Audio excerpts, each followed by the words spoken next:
예, 데살로니가전서 2장 우리 1절부터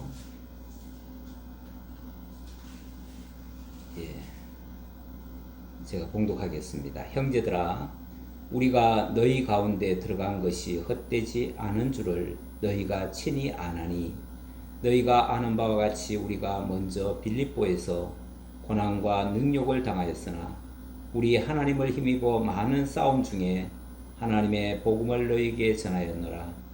우리의 권면은 간사함이나 부정에서 난 것이 아니요 속임수로 하는 것도 아니라 오직 하나님께 옳게 여기심을 받아 복음을 위탁받았으니, 우리가 이와 같이 말함은 사람을 기쁘게 하려 함이 아니요 오직 우리 마음을 감찰하시는 하나님을 기쁘시게 하려 함이라. 아멘. 우선 4절까지 봉독해 드렸습니다. 복음을 맡았다. 복음을 위탁받았다. 먼저 성경에서는 부탁받았으니 그랬는데 이번에는 위탁받았으니 이렇게 나왔네요. 부탁은 청을 하는 것 같은데 위탁은 완전히 맡긴 것 같은 느낌이죠. 우리 하나님께서 우리에게 당신의 복음을 맡기셨답니다. 뭘 보고요? 우리가 뭐 그런 자격이 있다고? 무슨 능력이 있다고? 감히 하나님의 복음을, 그 하나님의 그 위대하신 그 복음을 우리에게 맡겨주시다니요. 부탁하는 것도 아니고 위탁을 하셨다니요. 전제가 있지요. 오직 하나님께 옳게 여기심을 입어. 하나님이 우리를 옳게 여기시면서 부탁을 했다는 거죠. 위탁을 했다는 거죠. 저놈이 믿을만 하나? 의심스러우면 절대 못 맡기죠. 뭘 맡기겠어요? 내 사소한 것도 못 맡겨요. 잠깐 심부름도 못 시켜요. 못 믿을 놈이면. 그렇죠? 그런데 옳게 여기셨대요. 옳게 여기신다. 능력이 많아서가 아니라 어쨌든 네 생각이 옳다. 네 지금 방향이 옳다. 네가 들으려고 하니 그게 옳다. 아마 이렇게 생각하지 않았을까 그래요. 뭐 대단히 충성스러운 모습은 안 보였지만 우리 그 재직 세울 때 보면 항상 그 말씀 하잖아요. 우리를 충성되이 여기셔서 맡기셨다. 이렇게 얘기를 하죠. 그런 일도 우리를 충성되이 여기니까 맡기지, 충성스럽지 않다 싶으면 절대 못 맡깁니다. 더군다나 무슨 심부름 시키는 것도 아니고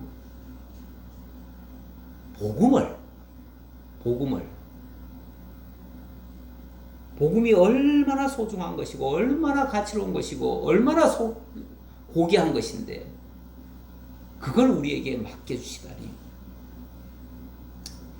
뭐 우리가 감당하는 건 둘째 문제고요. 감당하는 건 솔직히 잘 모르겠어요. 그냥 하나님이 옳게 여겨주시면 맡겨주시는 것이고, 맡겨주시면 우리는 심부름하는 마음으로 하는 거죠. 그러기 전에, 그 전에 사도 바울이 고백을 이렇게 하네요. 2절에서 보니까 너희가 아는 바와 같이 우리가 먼저 빌립보에서 고난과 능욕을 당하였으나, 고난과 능욕을 많이 당했다. 그런데 우리 하나님을 힘입어 많은 싸움 중에 하나님의 복음을 너에게 전하였노라. 고난과 능욕을 많이 당했는데, 그런데 솔직히 그런 상황에서 뭘 하겠습니까? 아까 누구라 그랬나요? 순교한 사람이 시실리아라 그랬나 누구라? 시실리아 맞아요? 예. 예. 애 하나 낳는 것도 힘들어가지고 못 낳는 사람이 그래 죽을 것 같은 사람이 순교는 할 수 있다. 그거는 하나님이 하시는 일이다. 이렇게 말씀하셨는데 그렇습니다. 아니 쫓겨다니는 사람이 뭘 하겠어요? 고난과 능력을 받는 사람이 뭘 할 수 있겠어요? 사도 바울이요 제대로 한 곳에 머물러서 마음 편하게 복음 전한 적이 없습니다. 늘 쫓겨다녔어요. 여기서 좀 하다 보면은 어느새 신고가 들어가가지고 잡으러 와요. 그러면은 야반도주 해야 돼요. 잡히면은 또 꼼짝 못해요. 그러니 그 옆에서 돕는 사람들이 지금 잡으러 오니까 얼른 가시라고. 어떨 때는 광주리에 담아가지고 내려보내기도 하잖아요. 이렇게까지. 그러다가 재수 없어가지고 어느 날은 걸려가지고 맞아가지고 죽었잖아요. 그래가지고 죽은 줄 알고 쓰레기장에 갖다 내버렸는데 살아서 다시 나왔지요. 그런 적도 있어요. 그런데 뭘 할 수가 있어요.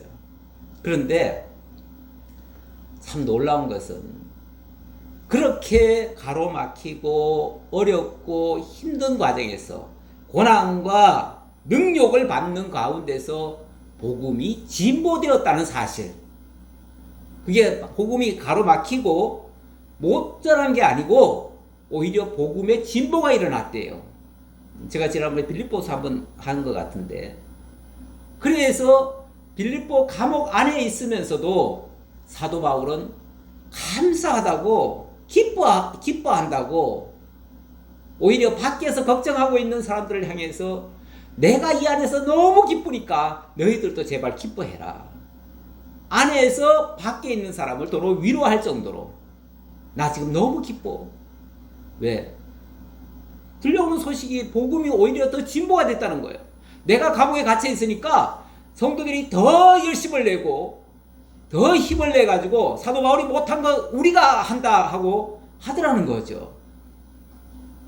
사도 바울은 로마에 처음에 끌려갔을 때 제수로 갔잖아요. 제수로 가서 이태 동안 셋집에 머물면서 완전 출입 금지를 당했어요. 바깥에 나가지도 못했어요. 그런데 거기서도 자기가 못 나가니까 사람들이 와가지고 복음을 듣고 나가서 전하는 거예요. 그러니까 이게 막으면 막는다고 복음이 막히는 게 아니라 막으면 오히려 팽창을 해요. 마치 풍선 여기 누르면 저쪽으로 튀듯이 복음이 이런 식으로 전파가 되어서 더 감사하다는 거죠. 그럴 때에 묵묵히 참고 인내하는 모습, 흔들리지 않는 모습, 그걸 하나님께서 어떻게 생각하시냐면 옳게 여기셨다는 거죠. 너가 지금 복음 전하는 자로서의 옳은 자세다. 네가 전하려고 하는 것보다 네가 그렇게 참고 견디는 그 자체가 옳은 상태다. 그러니 내가 너한테 부탁하겠다. 너한테 맡기겠다. 이 복음을 너한테 맡기겠다. 네가 전하기에 딱 적합하다. 왜냐하면 이 복음이라고 하는 게 우리가 말은 복된 소식, 기쁜 소식, 굿뉴스잖아요. 하지만 이 복음이 전파되는 곳곳마다 사실은 고난이 기다리고 있어요. 갈등 요소가 있어요. 우리 주님께서 오죽하면은 내가 온 것은 화평을 주러 온 것이 아니고 뭘 하러 왔다고 그래요? 불화하려 함이라. 그래서 한 가족 사이에도 부부 간에도 부자 간에도 부녀 간에도 고부 간에도 서로 싸울 수 있다. 이 복음이라고 하는 게 들어가는 곳곳마다 어찌 보면 좋게 말하면 물론 화합해야 마땅하지만 갈라지는 역사가 있어요. 그래가지고 없던 갈등이 생겨가지고 이렇게 되는 경우도 있어요.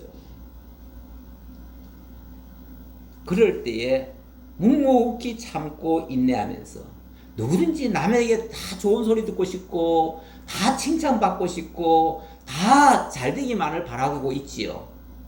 그런데 막상 복음을 전해보면 반대로 가는 경우가 많아요. 그럴 때에 우리가 때로는 낙심을 하고 좌절을 하고 그것 때문에 야, 내가 이걸 계속 해야 되나? 이런 소리 들어가면서까지 해야 되나? 아무도 안 알아주는 걸 내가 왜 해야 되나? 이런 갈등이 생길 때가 있어요. 그런데 그때 참고 인내하는 것이 주님 보시기에 옳게 여기심을 받았고 그런 자들에게 내 복음을 전할 수 있는 자격을 준 거예요. 복음 전할 복음을 위탁을 하신 거예요. 맡기신 거예요. 맡기신 거예요. 그렇게 하신 이유는 우리가 이와 같이 말함은 사람을 기쁘게 하려 함이 아니요 오직 우리 마음을 감찰하시는 하나님을 기쁘시게 하려 함이라.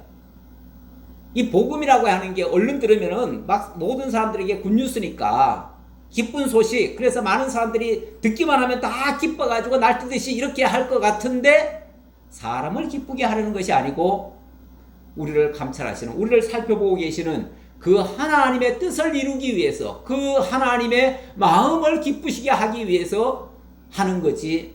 다시 말하면 복음 전하는 게 진짜 하나님을 기쁘시게 하는 것이지 사람을 기쁘게 하려는 것이 아니다.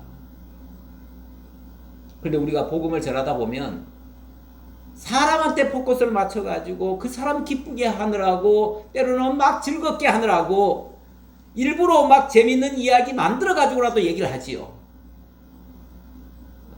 제가 언젠가 한번 인터넷에서 보니까 어느 전도사님인데 아직 목회 그렇게 경험은 없으신데 복음 전할 때 기쁘게 해야 된다 그러면서 코미디를 하는 거예요. 코미디를. 근데 만든 코미디인데 어떨 때는 그냥 유치하다 못해가지고 나중에는 막 성적인 비하까지도 막 해대면서 하는데 야, 이거는 너무 내가 듣다가 구역질이 날 것 같은 느낌이 들어요. 어거지로 사람을 웃겨서 그게 복음 거기다가 믹스를 해가지고 복음을 이렇게 전하면은 잘 전달될 것이다. 물론 그거 좋아서 오는 사람도 있긴 있어요. 어떤 사람은 보니까 막 욕설 가지고 막 하더라고요. 욕설을 하는데도 그것도 또 뭔가 또 희열을 느낀다고 그래요. 욕설 들으면. 욕설 들으면 희열을 느끼시나요? 옛날 부흥 강사들이 그런 모습을 많이 보였어요. 뭐 걸핏하면 뭐 욕설이에요. 그냥 욕설. 이거는 사람들은 웃기고 사람들은 즐거워하고 깔깔거릴지는 모르지만 이거는 복음이 아니죠. 그래서 사람 기쁘게 하라고 복음 준 게 아니다. 하나님을 기쁘시게 하려고 복음 준 거다. 그 말이죠. 그렇기 때문에 우리의 복음 전하는 자세는 이래야 되겠죠. 너희도 알거니와 우리가 아무 때에도 아첨하는 말이나 탐심의 탈을 쓰지 아니한 것을 하나님이 증언하시느니라. 사람 비유 맞추려면 아첨하는 말로 해야 돼요. 웃기는 말로 해야 되고 뭐 즐겁게 해줘야 돼요. 하지만 우리가 지금 하나님 앞에서 복음을 전하는 거기 때문에, 그리고 거기에는 아무런 의도가 없어야 돼요. 탐심의 탈이라고 하는 것은 내가 이걸 전해가지고 무슨 목적을 이루고 뭘 달성하기 위한 수단으로서 복음을 전하는 경우도 있어요. 경우에 따라서 하나님의 말씀을 빙자해서 결국은 자기가 이루고자 하는 어떤 목적을 달성하기 위한 수단으로 사용하는 것, 그런 것들이 어찌 보면 탐심의 탈이죠. 탈이라고 하는 게 이게 가식이잖아요. 가면 쓴 거잖아요. 탐심을 하나님의 말씀으로 앞에다가 치장을 해가지고 그렇게 보이는 거죠. 이런 것도 매우 위험한 것이다. 또한 우리는 너희에게서든지 다른 이에게서든지 사람에게서는 영광을 구하지 아니하였노라. 당연히 사람에게 칭찬 들으려고 하는 게 아니니까. 우리는 그리스도의 사도로서 마땅히 권위를 주장할 수 있으나 도리어 너희 가운데서 유순한 자가 되어 유모가 자기 자녀를 기름과 같이 하였으니, 여기 유모는 많은 사람들이 이렇게 자기 엄마 말고 유모를, 우리 식의 유모를 얘기를 하더라고요. 그런데 여기 유모는 엄마가 자기 젖을 먹이듯이 이 얘기예요. 그러니까 젖나는 어미가 그 새끼를, 자기 자식을 얼마나 지극정성으로 기릅니까? 특히 그 전날 때의 어머니의 심정, 물론 저는 경험은 안 해봤습니다만, 그때는 그 새끼가 자기 전부예요. 그렇죠? 그 새 생명을 안고 젖을 먹일 때 그 모든 고통은 다 사라지고, 그것 때문에 정말 누가 만약에 터치하려고 하면요, 제일 날카로울 때가 그 젖 먹일 때, 제일 날카로울 때가 새끼 누가 건드리는 거예요. 그래서 동물들도 새끼 뭐 건드리면 큰일 나요. 그때는 절대 건드리는 거 아니에요. 네. 경우에 따라서 새끼 봐준다고 사람이 옆에 가까이 갔다가 정 안 되면은 그 어미가 그냥 미쳐가지고 그 새끼를 죽이기도 해요. 자기가 보호하겠다고 하다가 그렇게 되는 거죠. 사고죠. 그만큼 유모가, 자기 젖나는 어미가 그 새끼를 위해서 젖을 내는 거잖아요. 그거 위해서 얼마나 정말 간절하게 하겠냐 그 말이죠. 복음 전할 때 자세는 그런 자세다 그 말이죠. 우리가 이같이 너희를 사모하여 하나님의 복음뿐 아니라 우리의 목숨까지도 너희에게 주기를 기뻐함은 너희가 우리의 사랑하는 자 됨이라. 그 대상이 바로 나의 사랑하는 자가도 되지만 사실은 하나님의 사랑을 입은 자지요. 하나님의 사랑을 입은 자니까 얼마나 소중한 분이에요. 정말 한 생명이 천하보다도 더 귀한 그 존재에게 지금 하나님의 복음을 들려주는 거니까. 마치 심정으로는 나의 모든 진액을 다 짜서 그에게 먹여서 그를 살리고 그를 양육하고 여기에 내 모든 에너지를 다 쏟는 거죠.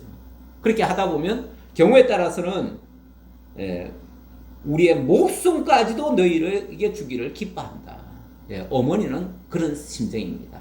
어머니는 그 새끼를 위해서라면 자기 목숨을 잃어도 아깝지 않을 정도로 그만큼 간절함을 가지고 합니다. 그러니까 우리가 그 복음에다가 목숨을 거는 거예요. 어찌 보면 이 복음을 전해서 저가 하나님 앞에 하나님의 자녀로 길러짐을 내 생명으로 여기고 내 젖을 먹이듯이 나의 모든 진액을 짜고 내 목숨까지도 그에게 증거하려는 이 자세로 복음을 전하는 것이다. 형제들아, 우리의 수고와 애쓴 것을 너희가 기억하리니 너희 아무에게도 폐를 끼치지 아니하려고 밤낮으로 일하면서 너희에게 하나님의 복음을 전하였노라. 사도 바울이 이런 마음을 가졌기 때문에, 물론 이거 자기 마음이 아니에요. 하나님이 주신 마음인데 이런 마음을 가졌기에 그들에게 폐를 끼치지 않기 위해서 경우에 따라서는 자기가 밤낮 일을 해가면서까지 복음을 전하였다. 할 수 있으면 모든 것을 위해서 했다. 우리가 너희 믿는 자들을 향하여 어떻게 거룩하고 옳고 흠없이 행하였는지에 대하여 너희가 증인이요 하나님도 그러하시도다. 너희도 아는 바와 같이 우리가 너희 각 사람에게 아버지가 자기 자녀에게 하듯 권면하고 위로하고 경계하노니. 아까는 어머니가 어린 아기를 양육할 때 젖으로 먹이듯이 그렇게 했다라고 하면, 이번에는 아버지가 자기 자식, 이거는 어찌 보면 조금 장성한 자식이죠. 좀 장성한 자들에게는 마치 아버지가 경우에 따라서는 삐뚤기로 나가지 않도록 어떻게 합니까? 관리 감독도 하고 경계도 하고 교훈도 하고 정 안 되면 책망도 한번 하고 이렇게 하는 거죠. 이렇게 해서 그들로 하여금 이는 너희를 부르사 자기 나라와 영광에 이르게 하시는 하나님께 합당히 행하게 하려 함이라. 이제 자기에게서 끝나는 게 아니라 자기가 전하는 그 복음을 받은 자가 하나님 앞에 온전히 설 수 있도록 여기까지 어찌 보면 책임감을 가지고 복음을 전하는 자세, 이런 자세를 가진 자가 복음을 맡은 자입니다.